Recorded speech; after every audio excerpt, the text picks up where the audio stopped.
What's going on, everybody? Welcome back to a brand new episode of Down South Up North. Hope all you guys had a great weekend. Today's show is jam-packed. Got an awesome athletic alert. Got some more sports news. We're going to end it off with some record-breaking news that happened over the weekend. Matt, how we doing? Feeling good, man. It's a good start to the week. Like you said, we got a lot to talk about. We are going to be killing prospect rankings, so I'll get that out of the way. Baseball season for college is in the playoffs, so there's really not a point to do that. But with that being said, we got some great stuff that lies ahead, so I'm excited. All right, let's get straight into the athletic alert. People in the golf world were shocked. Thursday morning, Scottie Scheffler is playing at the Valhalla Golf Club. Early in the morning, got his tee time. He's going through the players' entrance, and there was a bus accident early that morning that killed a man. Um, really sad shit. And then Scottie, he's like, "Hey, I got a tee time," and the police officer's like, "No, no, no." Jumps on his car, and Scottie still drives, and then bam, Scottie goes to jail.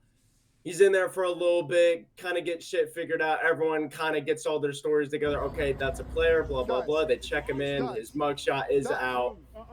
He goes back out, eagles the first hole. That's just what Scottie does. But then the police report comes out. Scottie is facing charges of second-degree assault of a police officer, third-degree criminal mischief, reckless driving, disregarding traffic signals from a police officer directing traffic, and the assault charge is a felony, and the others are misdemeanors. And yesterday, Sunday, news came out that there's no body cam footage of this interaction between Scottie and the police officers. So, and the police report is a joke. At the very bottom, it says Scottie Scheffler ruined this guy's $80 pants that were unrepairable. I mean, this is a joke. Like, I get it. Something very tragic happened that morning, but players were going through that entrance. Like, Yeah. what makes you think it's Scottie Scheffler? Everyone knows who that is. This dude has won 4 out of his past 5 starts. Everyone knows who this man is. Well, that was a couple weeks ago, but it was a PGA Well, yeah. Championship, and he didn't win, so he still had a good round, but I don't know. To me, it's kind of interesting how there is no body cam footage, because I did see there was an interview where somebody asked him, like, "Hey, did you say you were Scottie Scheffler?" And he said no. He said, "I'm just trying to get around and get to my tee time." I understand if you're a police officer, firefighter, whatever you do, you're not really paying attention to the sports world, which sometimes that's good, sometimes that's bad, because if you're in Louisville where the tournament was held and you don't know, like, who is driving and you can't recognize, like, who is actually supposed to be playing, and for him to say, "Hey, I'm trying to get to my tee time," you think that's an average Joe just pulling up to play at the PGA Championship? Like, no, like what is this? Like, if he's saying that, okay, all right, can I have your name? Can I have your number? Can I get some information so I understand, like, what just happened here? I don't know. To me, it's like you can't do that to the number one golfer in the world. You just can't. And like I said, I'm not expecting all of these police officers and people around the area working the event to know who everybody is. But when it's somebody like that, they need to have facial recognition. And again, it was early, so I don't expect much. But you need to know who you're talking to. Whether it's Scottie Scheffler or the guy in last place. Like, you need to know who is there to play in the tournament and who's there to not. So, yeah. Again, we don't know everything that happened. I mean, we just got all this information, but maybe Scottie forgot to give him his ID. Maybe, like, I don't know what could have happened to lead to Scottie getting arrested. Again, if I'm a police officer or the police chief at the Louisville station, I'm having a meeting before this tournament happens. I'm going, "Hey, this is the precaution." Bang, you see the players come in. "Who are you? Let me see some ID." Okay, bang, you're good. Go ahead. It's Scottie Scheffler. Like, we should know everyone in the sports world knows what Scottie Scheffler looks like. And again, I mean, both of us have seen athletes in person, and it's just a different, like sometimes you don't know it's them. Yeah. So like that happens, but Especially it's like Scottie if they're Scheffler. in a vehicle and stuff. And like I said, it Yeah, was raining. It was not great weather, but still, if you're a police officer, like the first thing you need to ask for is ID and vehicle registration. But yeah. because of what happened up to that point, I can see both sides here. But to me, the strangest part of this whole No thing body cam is footage. no body cam footage. And that How and the hell that does that make any sense? I know. And no body cam footage is pointing towards, okay, this police officer obviously wasn't doing what he was supposed to Yeah, do. and And he and doesn't and want Scotty, that leaked out. yeah, and Scotty's in the wrong too. I mean, again, Right, we're not vouching for Scottie Scheffler here, but yeah, but the dude, whole I mean, it was early in the morning. He had a tea time. It's not like he was driving through the median and doing all this crazy shit. He just went to the back of the golf club where the players' entrances, and he went through, and the cop, whatever happened, happened. And then, Scotty got arrested and comes out a couple hours later and eagles the first hole. So, a really sad situation that that the guy passed away and all this crazy shit happened. Scotty, he's a very low key dude. You saw in his Masters interview, he's a very relaxed, chill guy, and seeing something like this happen to a guy like that, it's just super unfortunate. But I've been seeing some funny memes. Like imagine this foursome. Tiger got arrested, John Daly's been arrested, Scotty's now it's a arrested. pretty sick So mugshot too. yeah, so I imagine that for the convicts, taking on everyone else. Yep. So if any more news comes out regarding just anything around this, we'll make sure to keep you guys up to date. It's But not the Scottie Scheffler news we normally want to bring you, but unfortunately, like I said, just the entire situation should have been handled a little bit better by everybody. But yeah, I agree. So moving forward, Matt, talk to me about what's going on in New York. uh, I wish I had an answer, but again, the Mets are just in that up and down roller coaster, and right now it's like it's on that deep slump for everybody, including the two-time reliever of the year, Edwin Diaz, who, look, I get it. Last year wasn't his year. He was hurt all year after some crazy bad luck happened at the World Baseball Classic. So he's getting back into it, but as a closer, you still need to be able to deliver. And he hasn't had a lot. Like it's only May. It's not that far into the season, but he's struggling, man. Like after this weekend, the series against the Marlins, his ERA jumped to a 5.5. Keep in mind, he's a reliever. He's only pitching 1 to 3 innings, if that. I mean, three's a lot for his position, but third time he's allowed multiple runs this year. First time he gave up at least 3 earned runs in a game since July of 2021. That was almost 3 years ago. I don't know what's happening with Edwin Diaz. I mean, like I said, I get the injury, but personally, I don't think it should take you 13 months to get back into that entire groove. I don't play baseball. I didn't have the injury that he had. I don't know the entire recovery process he's been going through, but as a professional athlete with the New York Mets backing you and the amount of money that they spend on everything, including health and rehab and everything, I feel like he should be better. And right now he's not anywhere near what he was before his incident. So manager Carlos Mendoza came out with a few comments. We'll throw it up now. I'm not going to read the whole thing, but in the end, there may be changes happening in New York. I don't know what. According to reports, the only thing they're saying is that he may be put in a softer spot. The way I interpret that is maybe they just slow him down in terms of pitching rotations and maybe throw him out there when the Mets are up by 8 and literally cannot lose. But as a New York Mets fan, they could be up by a lot and still blow it. So Mets, man, just not in a good spot, and I'm not particularly happy with how we're closing out games. And right now, the trumpets for Diaz should not be blown. Yeah. Diaz, over his past 8 appearances, he has almost an 11 ERA, and he has served up 4 home runs in 8 and 1/3 innings. That is terrible. That is god awful for a closer. He said, obviously, his confidence is at an all-time low, but he said his body feels 100%. He said, my body is not the issue. It's just up here.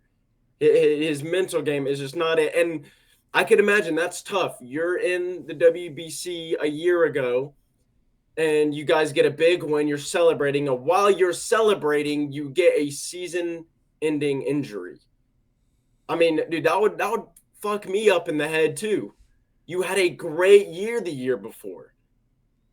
Like, you guys were winning the division for literally probably majority of the year. You guys were a 100-win ball team or ball club. And then this happened. It's just super unfortunate. Diaz, I mean, dude, you just gotta lock in. You gotta go to work and be like, hey.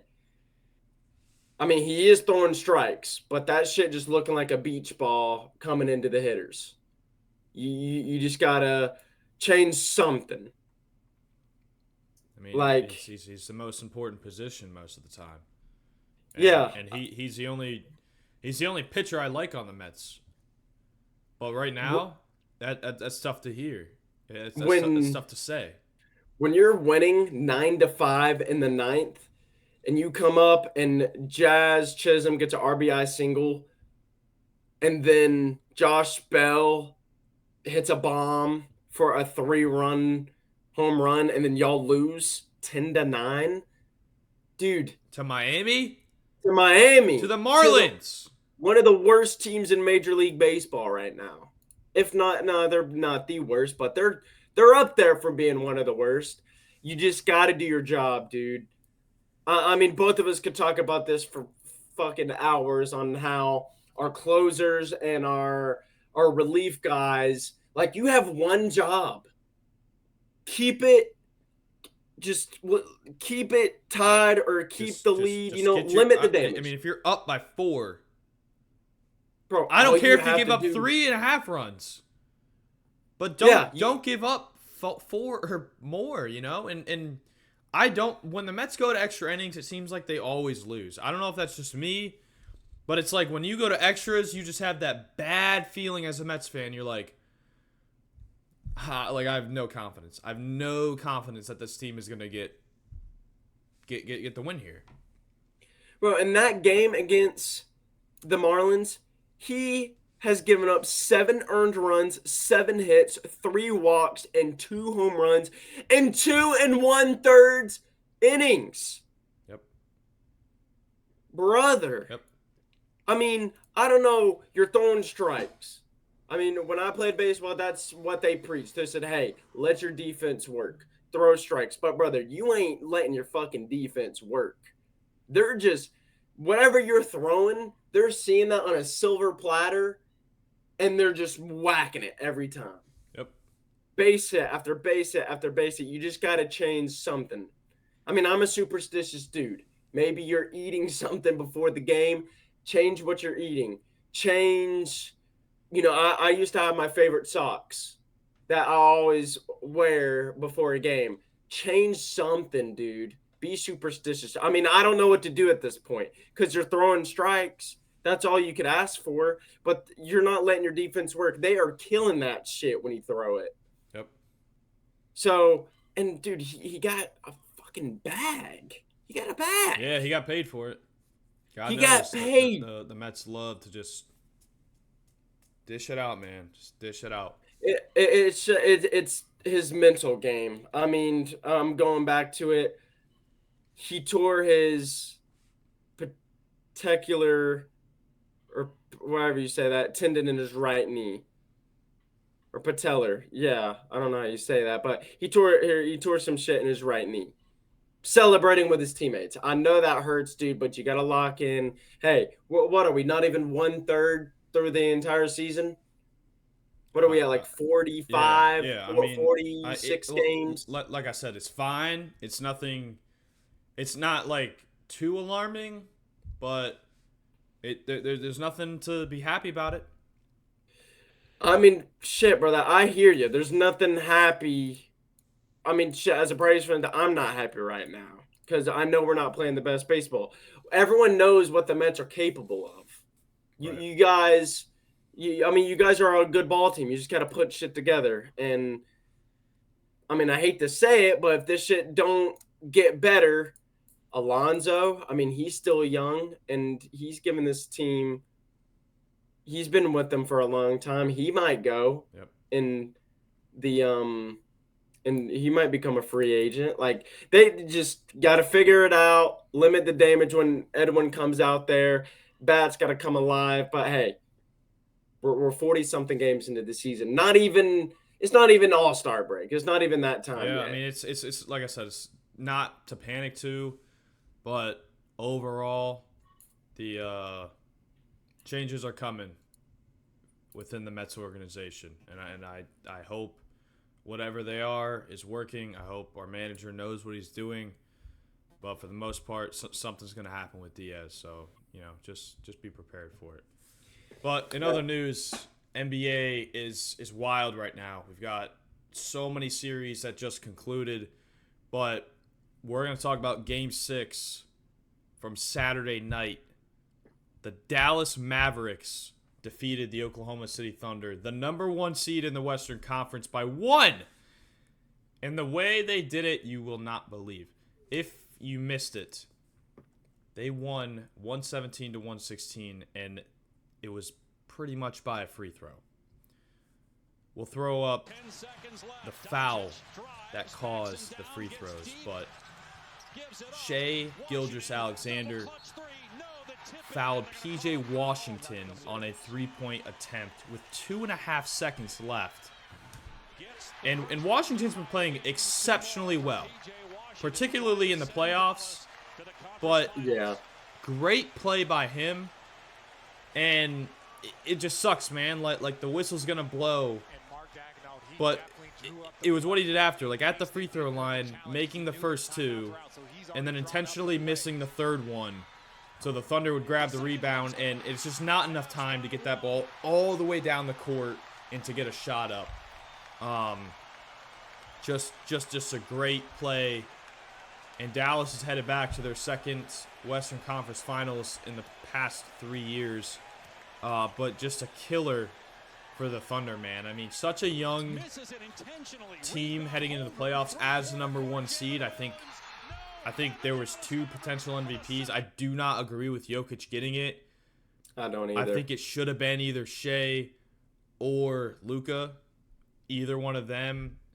After the game, SGA came out and said he did agree with the call, so he had no problem with that. It's just unfortunate, man. I mean, when your back's against the wall and something like that happens and you're in Dallas, you're on the road, it's very tough to overcome those type of situations. But Luka Doncic, 29, 10, and 10, his 4th triple-double in the playoffs. He is playing – he's on stupid mode right now. I think they have a legitimate chance to get to the finals and compete with whoever comes out of the East. But great season by the Thunder. Just, sometimes the youth kicks in. And other teams with more experience, and especially with Kyrie Irving, dude's been to the finals. They know what they're doing, so. Yeah, Saturday night, I was at my boy's house. I was watching the game, and it was just bang, bang, going back and forth, back and forth, back and forth. The Thunder were leading by 17 at one point, I think. Yeah. So, great game, dude. It couldn't ask for a better game. PJ Washington, he's like you said, he's been playing super well in the playoffs, hit some really big threes. And at the very end of the game, he's in the corner. There was like a little bit, not a scuffle, but like a mix up. And PJ Washington gets the ball, goes for the shot. Shea gets the ball first, but as he was releasing the ball, he hit his arm, getting the foul. Great IQ by Washington, makes the first two, kind of just throws it at the back of the rim where the backboard hits off. Chet gets the board. You have literally 1 second left, and you just got to heave it. So it was a great game, dude. And the Thunder, they're the second youngest team in the NBA, I'm pretty sure, behind Detroit, if I'm pretty sure. So, hey, this is not the result that you wanted if you're a Thunder fan, because you guys, I mean, your team is stacked. You Yeah, have but a like, dude, like semifinals is pretty good. Obviously, it's not the outcome they expected. But That's what I'm but saying. getting the number one seed and looking into the future, dude. I mean, they're in a much better position than a lot of other teams for how young they are, Yeah. and So they have a great head coach. that too. You take this loss and you learn from it, dude. Like Shea, bro, what was he averaging? Almost 30 a game. Yeah, I mean, he consistently gave them 30 a night, which as a coach, as a fan, as a player or teammate, can't really ask for any more than that, dude. I mean, that his consistency was off the charts this year. And he was definitely one of the most improved players in the NBA this year by far, in my opinion. And looking ahead, dude, I mean, who on that team has any playoff experience, right? I mean, Yeah. they're all young guys who have been drafted in the last couple of years. So, as a Thunder fan, it sucks now, but looking ahead, which I think is a big thing in the NBA in terms of like contracts and where other guys can go, I think you're in a very safe spot with the roster you have in place and have constructed, plus a great coach and an organization as a whole. You know, I think OKC is going to be a threat for years to come. I really do.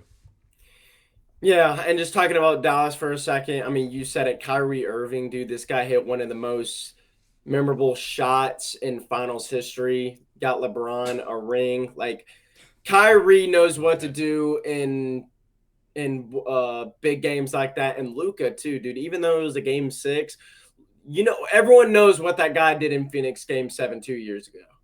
Everyone knows that boy. I don't know what he does before those games, but he locks in and he just kills whoever's in front of him. They killed the fucking Suns, bro. Like 2 years ago, that yeah, was the most yeah, embarrassing game 7 you could have asked for. yeah. Like that. I mean, I was watching that game live and I was like, "Good lord, dude! Luka's just a different animal." He was doing, that clip of LeBron. He was at Game Six in Boston. I was trying shit that I usually never do. I was right bump fade. I'm not even a right bump fade guy or some shit like Yeah, that. Like yeah. that's what Luka was doing. So Thunder, hey, great season. You're young. We're definitely going to see you guys in the finals in the next couple of years. So hey, it's all right. It's you lost to Luka.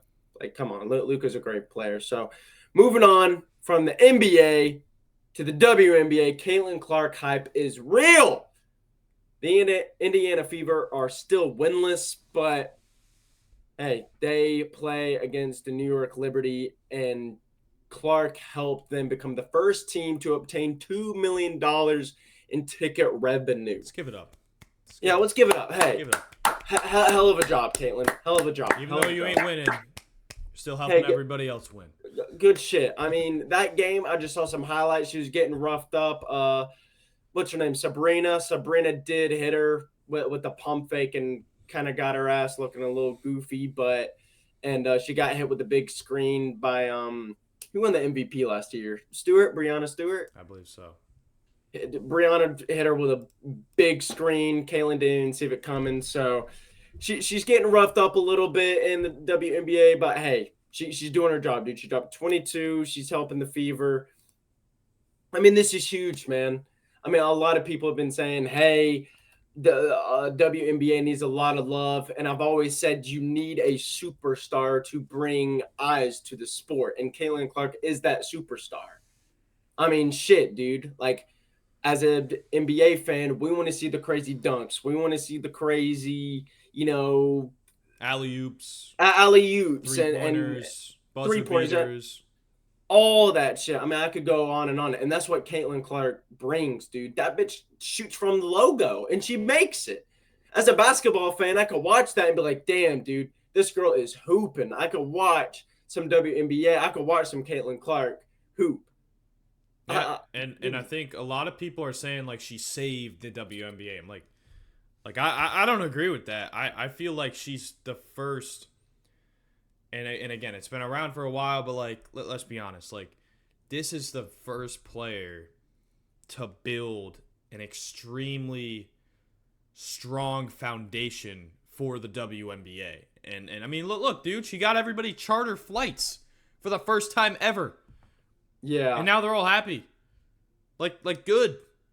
Should this have been going on for years prior? Yeah.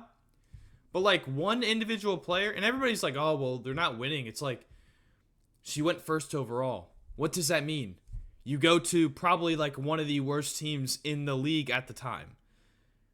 And look, dude, look at Victor Wembanyama.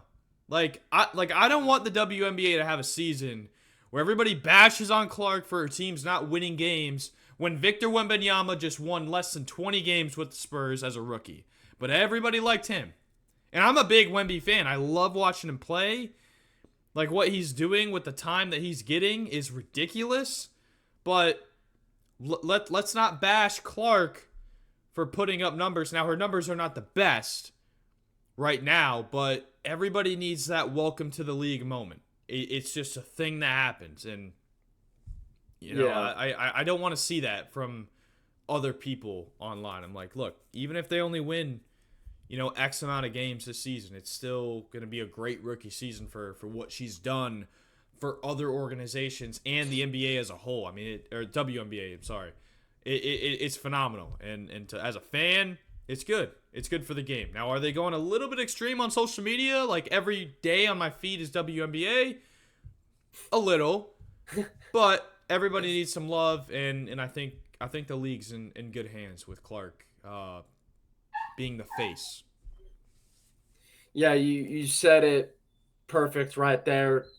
Clark is that superstar. I mean, no hate to all the great superstars that became before her, all the Hall of Famers, all those girls, but Caitlin is the player that the WNBA needed. 100%. Like, how many people watched that LSU Iowa championship match? Yeah, they broke records. They broke records. And Angel Reese too, another great player that is putting all the spotlight on the WNBA. I mean, she's hooping in Chicago, so they're doing great things. Hopefully, we see more from them in the future. But guys, that's gonna do it for today's episode. A lot of good stuff. Scottie, the spotlight, that we didn't want to talk about, but we had to. The Mets, damn. I mean that's some crazy shit. It really does suck. It does. Dallas, great win. Game 6. Caitlin just talked about her. Matt, what do you think about today's show? It was good, man. I mean, there's a lot of stuff. We're getting into a very great season for sports. The end of the NBA and NHL playoffs. WNBA kicking off. Golf is in major season. And NFL offseason is always making noise, so got a lot of good stuff coming up ahead, so I'm excited. Yeah, if you guys liked today's video, make sure you like, comment, subscribe. All of our socials in the description down below. Hope you guys have a good Monday. We'll catch you in the next one. Peace!